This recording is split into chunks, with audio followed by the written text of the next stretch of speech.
জুহুর আদায় করার পূর্বাহ্নে যে বরত্ব ভাষণ দিয়েছিলেন, এর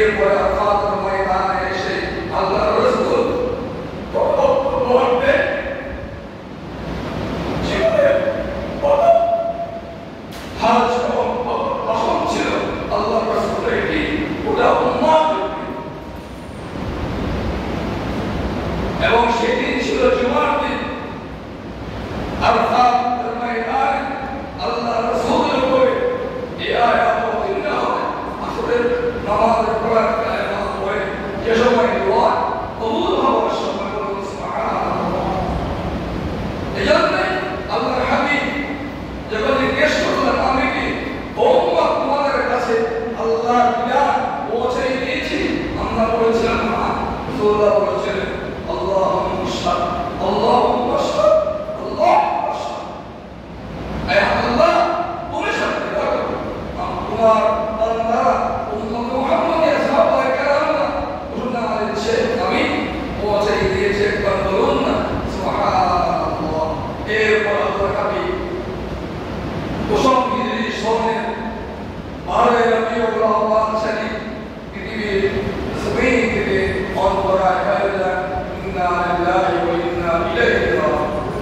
কারণ যেহেতু মানবীয় প্রবাদ নিয়ে আল্লাহ হাবিব আগমন করেছেন, মানবীয় প্রবাদ নিয়ে এই পৃথিবীর জমিন থেকে লোকায়িত হয়েছেন, আর তার নবুয়ত গোটা পৃথিবীতে কিয়ামত পর্যন্ত চলতে বলুন সুবহানাল্লাহ।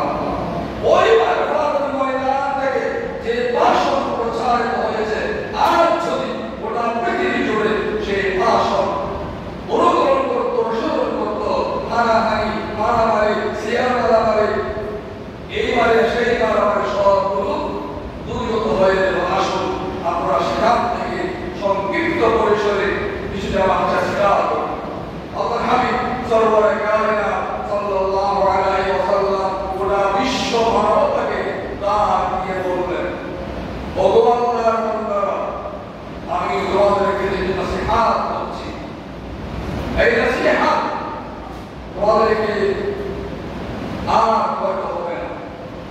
এগুলো আমল তোমাদেরকে করতে দিতে পারো, তোমরা কল্যাণ মনে করে বলুন সুবহানাল্লাহ। সেটা দিয়ে বললেন আইয়ুহান নাস, রাসূল কি আর মুখদের জন্য নবী? রাসূল না পুরো সৃষ্টির জন্য, পুরো সৃষ্টির জন্য, সমস্ত মানবের জন্য। কুল্লু মাওলুদিন ইউলাদু আলাল ফিতরা, প্রত্যেক মানুষ জন্মগ্রহণ করে তার ফিতরাতের উপরে ইসলামের উপরে, কিন্তু মা এবং বাবার কারণে ছেলেমেয়েগুলি অন্যান্য পত্নী হয়ে যায়, পরিচালিত হয়।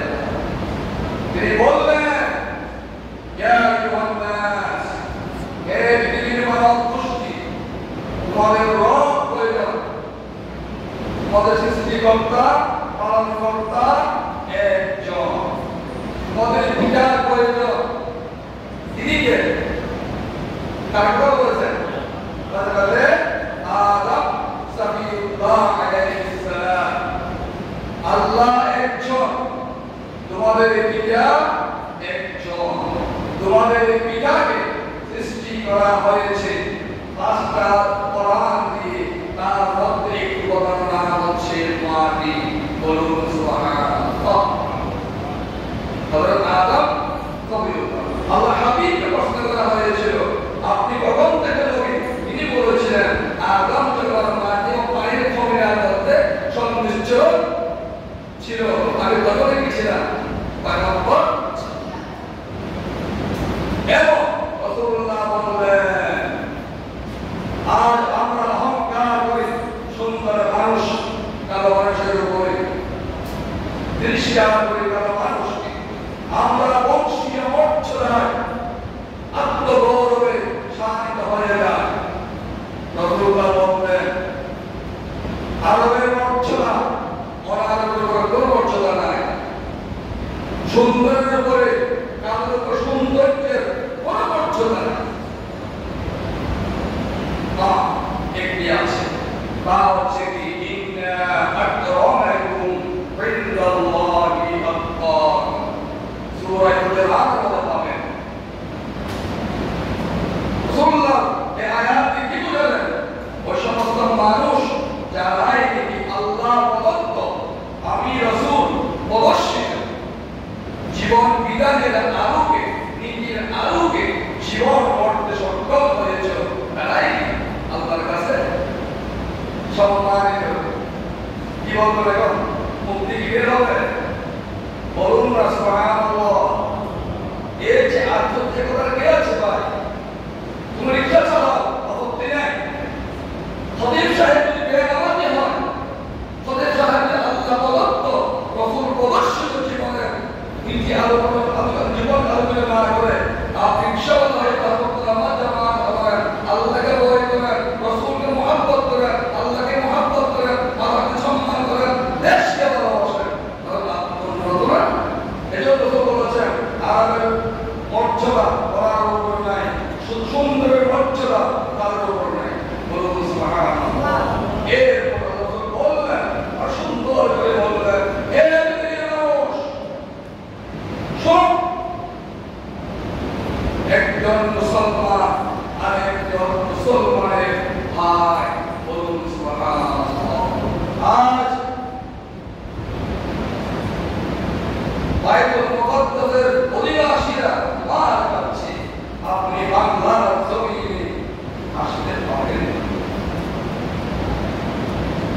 সিলেটের বাসতে ছাড়া বিনা বর্ষণে বন্যায় বেড়াবে আপনি ছোট্ট বেড়াবে আসতে পারেন। কিন্তু আপনি মুসলমান, তাদের খাওয়া পড়ার ব্যবস্থার প্রতি আপনাকে লক্ষ্য রাখতে হবে। বাসতে যারা ছিলেন বন্যায় বেড়াবিত বিনা বর্ষণে একবার চিন্তা করে দেখেছেন আপনার বাইরে হুজুর ভাই আম মার পর ভাই রবাকে বলতে লাগে হ্যাঁ রাখবেন না তো দুনিয়ায় পেয়েছেন রাসূল থেকে মুখ ফিরিয়ে নিয়েছেন, আল্লাহ থেকে মুখ ফিরিয়ে দিয়ে তো মায়ের বাইরে বলা লাগবে না, আর মুসলিম বাইরে বলা করতে গেলে এরপরে আল্লাহ নবী ডাক দিয়ে বললেন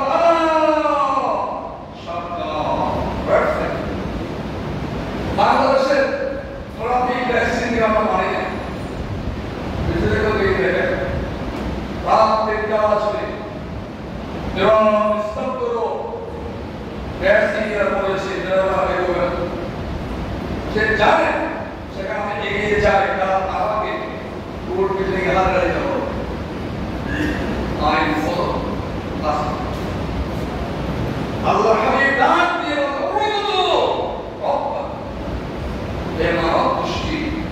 তোমার আল্লাহর ইবাদত সে ইবাদত শুধুমাত্র মুমিন না, জীবনের সর্ববিষয়ে আল্লাহকে ভয়, তার রাসূলকে মহব্বত নীতিমালা গ্রহণ করে জীবন পরিচালনা হচ্ছে আল্লাহর ইবাদত।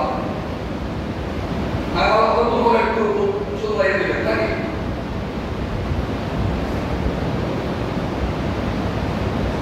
দিল পরিষ্কার করতে হবে, ইমান কাজা করতে হবে।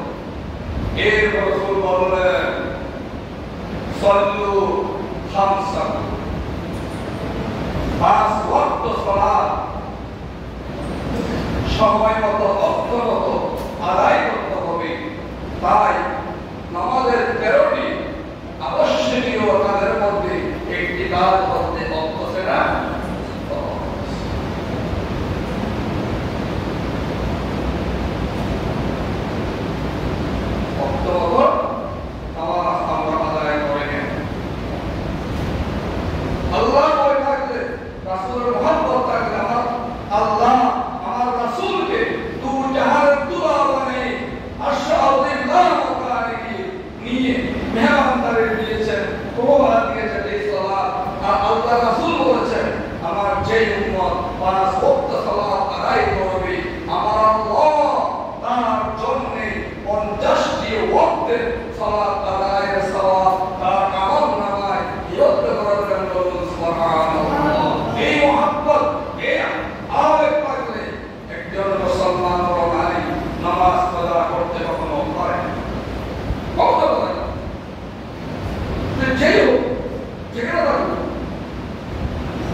যখন নামাজ আদায় হওয়া আমার আল্লাহ সরকার সব হয়ে যাবে, রাত হয়ে যাবে, সুবহানাল্লাহ। এই নামাজ আদায় করেছে ছেড়ে যাচ্ছে অনেক গল্প। এরপরে আর কি কাজ? রমজান পেয়েছ, সে রমজানের বোঝাগুলো যথাযথভাবে রাখবে। আর এর মর্যাদা তবে আল্লাহর কুদরতের হাত দিয়ে বলো সুবহানাল্লাহ।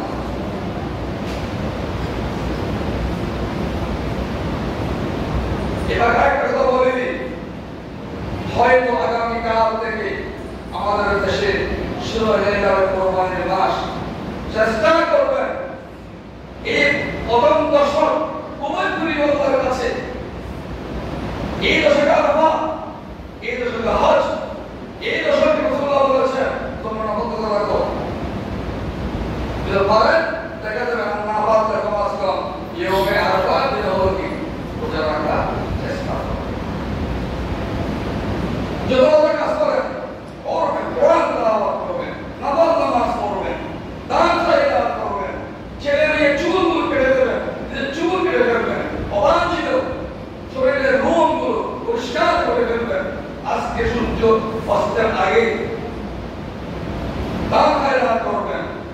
প্রতি রাতে কিয়ামুল লাইল করবেন। কিয়ামুল লাইল রমজানের জন্য নয়, গোটা বছরের জন্য, গোটা বছরের জন্য আল্লাহ দয়া করে না, দর্শন করে না। আর ওই সময় যখন পানি ফেলে যাই নামাজে আল্লাহর কাছে কানুন না। এখন তো আমরা রক্ত দিয়ে হাতের মধ্যে গিলিকে লাগাবার জন্য পেয়ারা হাতে দুইটি পোঠা আল্লাহর কাছে কয় করিও। একটি পোঠা হচ্ছে আল্লাহর ভয়ে, আল্লাহর দিদার জন্য নির্ঝরে একাই কি হবে? আল্লাহর কাছে গৃহদারি করা, কান্না করা। আপনার চোখের পানি দিয়ে জাহান্নামের আগুন নিভে যাবে। আর একটি পোড়া হচ্ছে বলর প্রান্তরের সময়ে রক্ত দেওয়া। আমরা অনেকে বদর কখন হয়েছে, কিভাবে হয়েছে, কোন তারিখে হয়েছে, কোন মাসে হয়েছে, কোন দিন হয়েছে, রাসূলুল্লাহ কি করেছেন আমরা জানি না। বদরের করোনা নাই যেদিন ছিল এই জমিনে মুসলমান থাকবে, তাকে মুসলমান বিদায় গ্রহণ করবে।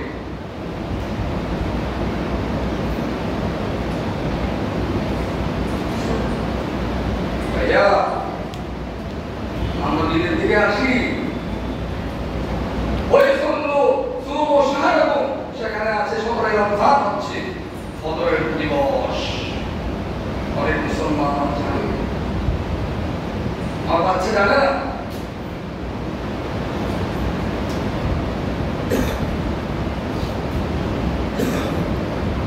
সে রমজান যদি পাও রোজা রাখো।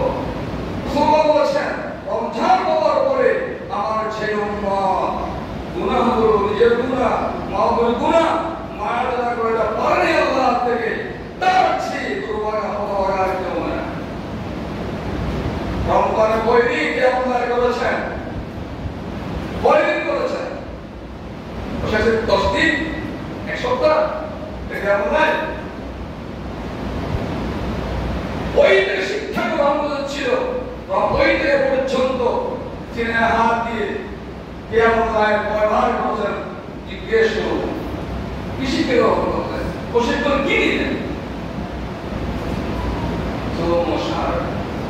এরপরে রাসূলুল্লাহ বলছেন ওয়াদু যাকাত আমওয়ালিকুম, হিসাব কিতাব করে যাকাত দিয়ে দাও।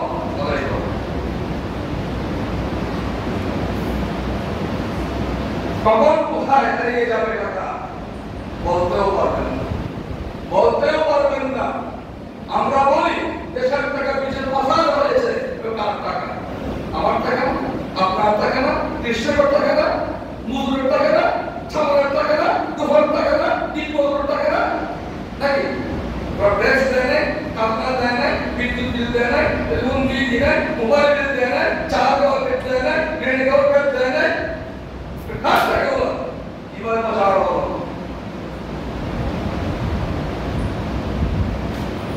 আপনি যাকাত দেন, আপনার টাকা কোথাও যাবে ইনশাআল্লাহ, ও ইনশাআল্লাহ কোথাও যাবে না, সব যাবে আপনার টাকা।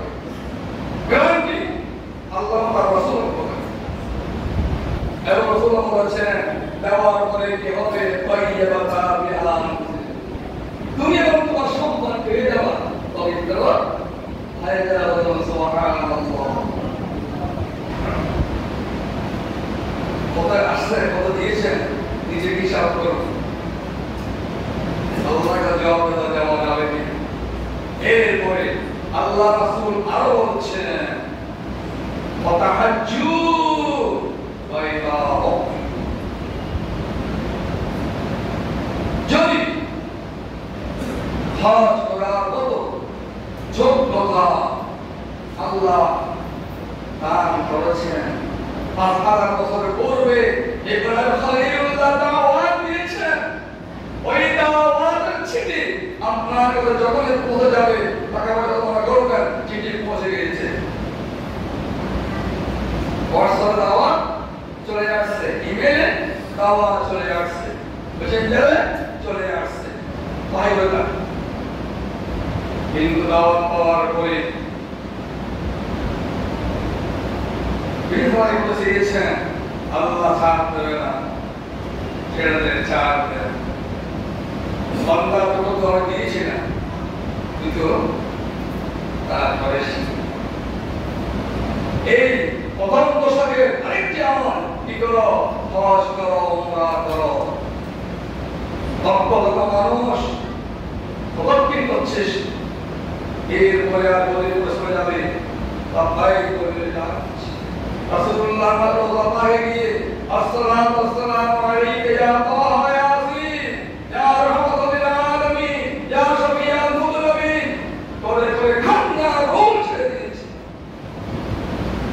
আর আল্লাহ আপনাকে সামর্থ্য দেওয়ার পরেও কত ধরনের কথা নিজ থেকে বের হয়ে আসে, কেন? যদি তার আর কি করবা, ওয়াতিউ ওয়ালা আমরিকুম তাদখুলুল জান্নাহ, ভাবাবিধা সহ যাবতীয় ভালো কাজের প্রতি আসক্ত হও, আর তোমার জন্য জান্নাত। তাই নয়, রাসূলুল্লাহ সাল্লাল্লাহু আলাইহি ওয়াসাল্লাম চারটি কাজ না করার জন্য দৃঢ়তা সহকারে নিষেধ করেছেন। কি কি? প্রথম নম্বর হচ্ছে লা তুশরিকু বিল্লাহি শাইআ, আল্লাহর সাথে কোনোভাবে অংশীদার সাব্যস্ত করা যাবে না। লোকমান আলাইহিস সালাম তার সন্তানকে ডাক দিয়ে বললেন, ইয়া বুনাইয়া লা তুশরিক বিল্লাহ, হে আমার সন্তান, আল্লাহর সাথে কোনো ব্যাপারে কাউকে অংশীদার করবে না। কারণ দেখে ইন্না শিরকা লা যুলমুন আযীম, শিরক সবচেয়ে আল্লাহ সব গুনাহ মাফ করে দেন, শিরক গুনাহ আল্লাহ সহজে মাফ করেন। তওবা করলে মাফ করেন, যদি বান্দা যদি তওবা নসুহা করে আর এই কাজ করবেন। আপনার বিল্ডিং ডুবে যাচ্ছে, আপনি বলবেন হে আল্লাহ আমাকে বাঁচাও। যেভাবে হযরত ইউনূস আলাইহিস সালাম সে যখন আখেরাতে চলে গেলেন, তিনি বলেছিলেন কি লা ইলাহা ইল্লা আনতা, লা ইলাহা ইল্লা আনতা সুবহানাকা ইন্নী কুনতু মিনাল যালিমিন। ফাস্তাজাবনা লাহু ওয়া নাজ্জায়নাহু মিনাল গাম্মি ওয়া কাযালিকা নুনজিল মুমিনিন। আল্লাহু আকবার। আমার ব্যাংকগুলো জমা আছে, আমি মোকাবেলা করতে পারবো, আমার বিল্ডিং 10টা করতে পারবো, এই বলার কথা বলেননি। আপনি কে? এই টাকা যেতে কতক্ষণ লাগবে, এই ক্ষমতা যেতে কতক্ষণ লাগবে? কেন আপনি বলুন, ভাই আসো, সন্তান সন্ততি স্ত্রী আসো, আমরা সবাই তো করি, 2 রাকাত সবাই হাজাত করি, আল্লাহর কাছে চাই, যেহেতু আল্লাহ শিক্ষা ইয়া আইয়ুহাল্লাযীনা আমানু ইসতাঈনু বিস-সাবরি ওয়াস-সালাহ। এই আল্লাহর মুক্তি, আল্লাহর কাছে সাহায্য চাও, ধৈর্য এবং নামাজের মাধ্যমে বলো সুবহানাল্লাহ। 2 রাকাত নামাজ পড়ে সিজদায় গিয়ে বা সবাই বসে হাত তুলে আল্লাহর কাছে ক্ষমা চান, তওবা করে, এটা ছিল মোকাবেলা করার সক্ষম। আপনি কি মোকাবেলা করবেন? কতটা পারেন? পারতে পারবেন না। আপনার বসে যেতে কতক্ষণ লাগবে? কতক্ষণ এমন অবস্থা হবে আপনি দেশেও থাকতে পারবেন না, গুহায় ধরে থাকতে হবে।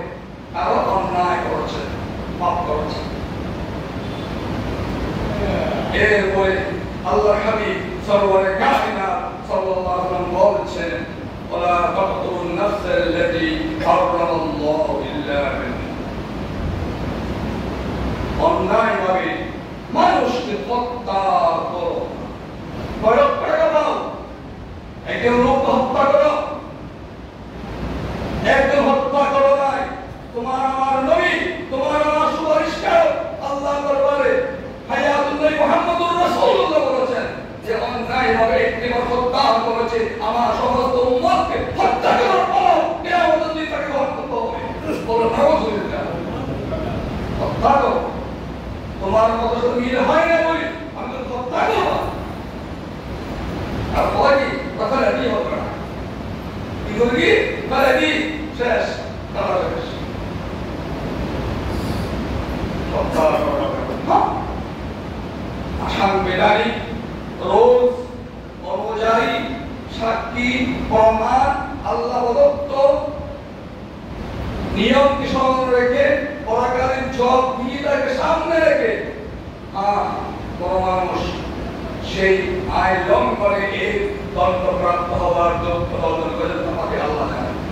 আপনার মনের সাথে মিল হয় না বিদায় হত্যা করতে অবকর্মের দমন দিয়ে তাকে বেলসাত করবেন। রাসূলুল্লাহ বলছেন এরপরে বলা তাজিম ছেড়া করবে না। আজ ছেড়া একটাই আমার হাতে, একটা যুবতীকে নষ্ট করে দেওয়ার জন্য একটা জিনিস দুটা জিনিস দরকার। একটা হচ্ছে একা একটা কক্ষ, একটা অ্যান্ড্রয়েড, একটা ছেলে তার জীবন পরিষ্কার করার জন্য আর কোনো প্রয়োজন নাই। মা দেন নাই, বাবা দেন নাই, সে কাকে অনুসরণ করে সে দিয়েছে। আপনি চিন্তা করে দেখুন, আমার কথা একবার দেখাই করুন, একবার যদি ঢুকতে পারে সেখানে সে আর বের হয়ে আসবে। একটা একটা নীরব বন্ধ, বাস তার টিকা পড়া চরিত্র যা আছে সব কিছু কিন্তু সাপ হওয়ার জন্য আমি বাবা আমি মা যথেষ্ট, এটা বোঝে না। তার কথা জিনা ইন্নাহু কানা ফাহিশ, যার ধারে কাছেও যাওয়ার চেষ্টা করবো না, মানে লজ্জা মানুষ এমন এমন উদ্ভব জিনিসগুলো সামনে আসে, ওরা একটা জীবনের পক্ষে সম্ভব আসে দিতে পারে। এর রাসূলুল্লাহ বললেন ওলা মুসলিম, অপচয় করো না। আমার সন্তানের বিবাহ হবে, রেজিস্ট্রি দিয়ে দিলাম, কিন্তু একটা তো বৈরাগ পাচ্ছি, অত্যাচার করছি। আবার যে মেনুতে খাবার দেওয়া হলো সকলের পক্ষে খাওয়া সম্ভব নয়, নিচ্ছে আর ডাস্টবিনে ফেলে দেওয়া হচ্ছে। যেগুলো দিয়ে আমি ইচ্ছে করলে বললাম আপনার এই ভাই দুর্বিষহ জীবন যাপন করছে, সহায়তা করতে পারবেন তা করবেন। ইন্নাল মুযরিমিন কানু তুমার শায়াতিন, যারা এগুলো অপচয় করো আল্লাহ বলেছেন তোমরা শয়তানের অনুসারী। এই বলল হাবিব জনাবে মুহাম্মদ রাসূলুল্লাহ সাল্লাল্লাহু আলাইহি ওয়াসাল্লাম ইরশাদ করছে, হে পৃথিবীর মানুষ, আজকে আমি তোমাদেরকে ঘোষণা দিচ্ছি তোমাদের জান তোমাদের মাল একে অপরের প্রতি কেউ ধ্বংসাত্মক করতে পারবে না। আমি সব কিছুকে প্রমিত করে দিলাম। রাসূলুল্লাহ বলেছেন, হে পৃথিবীর মানুষ, তোমরা ইতাআত করবে সর্ব বিষয়ে আল্লাহর উপরে। তোমরা একজন মুসলমান আরেকজন মুসলমানের ভাই, মুমিন প্রত্যেক মুসলমানের জান মাল ইজ্জত আমল ধন সম্পদ সব কিছু আরেকজন মুসলমানের কাছে নিরাপত্তার গ্যারান্টি বহন করতে হবে। তাহলে আপনি মুসলমান। আমি বড় লোক, ক্ষমতাবান, আমার পাশে গরিব লোকের সম্পদ, আমার কাছে নিরাপদ থাকতে হবে। এখন কোথা করে তার ইজ্জত হারিয়া হয় এমন কোনো কথা বলতে পারবো না, মান সম্মান নষ্ট করতে পারবো না। ক্যান্সেল করেছেন নবী মুহাম্মদ রাসূলুল্লাহ সাল্লাল্লাহু আলাইহি ওয়াসাল্লাম। এরপরে আপনার মুজাহিদ বলা হয়, গুলি ছড়ায় থাকে।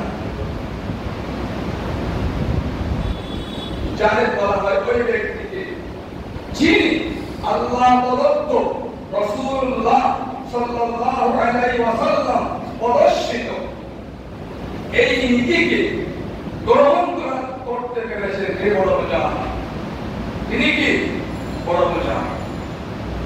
অর্থের কাছে বিকৃত হয় নাই, লোভের কাছে জীবন বিলিয়ে দেয় নাই। এই ব্যাপারে আল্লাহ কি বলেছেন, আমার রাসূল কি বলেছেন, সাহাবায়ে কেরাম কি বলেছেন, আউলিয়া কেরাম কি বলেছেন, উলামায়ে কেরাম কি বলেছেন, সেদিকে লক্ষ্য রেখে জীবন পরিচালনা করেছেন বড় মুজাহিদ।